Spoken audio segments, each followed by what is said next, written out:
এই বছর ওয়ার্ল্ড কাপে দুটো দেশ বেশ চমক লাগিয়ে দিয়েছে। আর ইজিপ্ট আর আর্জেন্টিনার খেলা নিয়ে তো বিতর্কের শেষ নেই। ফর্চুনেটলি আমি এই দুটো দেশেই গেছি। ইজিপ্টে তো সুয়েজ ক্যানেল আর ট্যুরিস্ট ছাড়া তেমন কোনো ইনকামের সোর্স নেই।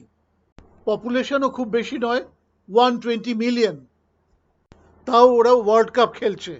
Brussels on the other hand, আমি ইউরোপে যত শহরে গেছি, কিংবা যদি আরো স্পেসিফিক্যালি বলা যায় রাজধানীতে গেছি, আমি ব্রাসেলসে যাওয়ার পরে আমার মনে হয়েছে এদের ইকোনমি তেমন ভালো নয়। ফুটবলটা কিন্তু ভালোই খেলে বেলজিয়াম। পপুলেশন তো ইজিপ্টের থেকেও কম, প্রায় 12 মিলিয়ন। আমি বুঝতে পারি না আমরা পারি না কেন।